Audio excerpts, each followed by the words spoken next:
الہی میں تو اس لکڑی سے کبھی پتے جھاڑتا ہوں اپنی بکریوں کے لیے.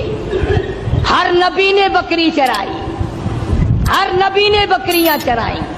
اس کے بارے میں بھی حدیث پاک میں آتا ہے کہ ایسا کیوں ہوا, ہر پیغمبر سے اللہ نے بکریاں کیوں چروائیں؟ اس لیے کمزور مخلوق ہے, شرارتی بہت زیادہ ہے. اگر ڈنڈا مار دو تو بکری گئی, بہت ستاتی ہے بکری, کبھی ادھر بھاگ گئی کبھی ادھر بھاگ گئی. اگر غصہ نکالو تو بکری گئی. تو دیکھا ہوگا بکری چرانے والوں کو, ایک تو لمبا ڈنڈا رکھتا ہے پتے جھاڑنے کے لیے, اور ایک باریک سی قمچی رکھتا ہے اور سی کر کے بکریوں کو چلاتا ہے. تو بکریاں چرانے والے کو صبر آ جاتا ہے, غصہ نہیں رہتا. اس لیے ہر نبی صلی اللہ پاک نے بکریاں چروائی. آج تو ماشاءاللہ مسلمان گوشت کھانے میں تو کہتے ہیں بکری کا گوشت بڑا اچھا ہے, مگر پالنے میں نہیں. علماء حکیموں نے لکھا ہے کہ بکری کے دودھ میں جتنی شفا ہے اتنی کسی جانور کے دودھ میں شفا نہیں. تو موسیٰ علیہ السلام کو اللہ تبارک و تعالیٰ نے حکم دیا, جاؤ اس فرعون کے پاس, میرا نام اسے جا کر بتاؤ جو خدا بنا بیٹھا ہے, جو میرے مقابلے میں خدا بن گیا ہے, اور میں نے اس کو اتنی ڈھیل دے رکھی ہے. 400 سال گزر گئے, کبھی سر میں درد نہیں ہوا. 400 سال گزر گئے, اتنی لمبی عمریں تھی. آج کل تو تھوڑی سی عمر میں گناہوں کی زیادہ گٹھڑی بن جاتی ہے. شکر ہے زیادہ عمر نہیں ہے. اگر ہماری عمریں 400 سال ہوں, کون سی نیکی کریں گے, کون سی عبادت کریں گے, اور گناہوں کی گٹھڑی وزنی بنے گی. اس وقت بھی جو زیادہ عمر پاتا ہے وہ نیکیاں کم کر پاتا ہے. رات دن برباد ہو رہے ہیں. تو موسیٰ علیہ السلام نے دعا مانگی, قال رب اشرح لی صدری ویسر لی امری واحلل عقدۃ من لسانی یفقہوا قولی. اور میرے پروردگار میں تیرا نام لے کر اس کے پاس جاؤں گا, فرعون کو تبلیغ کرنے جاؤں گا. میری زبان میں تاثیر پیدا کر دے, میری زبان میں اثر پیدا کر دے. خدا کی قسم نبی اپنے آپ کو کتنا مجبور سمجھتا ہے, زبان کی تاثیر بھی اللہ سے مانگ رہا ہے, اور فرمایا واحلل عقدۃ من لسانی, میری زبان کی گرہ کو کھول دے, میری زبان کو آسان کر دے. یفقہوا قولی, اسے بھی ہدایت کی توفیق دے تاکہ وہ میری بات کو سمجھ سکے.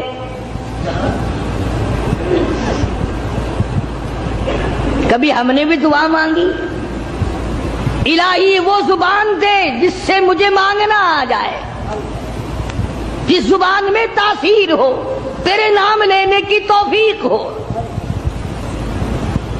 ہم تو اگر دعا مانگیں گے اولاد کی, کاروبار کی, دولت کی, بیمار ہو جائے تو تندرستی کی, اور یہ کبھی دعا نہیں مانگنے کے الہی اس آنکھ کو مرتے دم تک قائم رکھیو, محتاج نہ بنائیو. کیوں؟ وہ کہتے ہیں نہیں نہیں میری آنکھ بگڑے گی تھوڑے.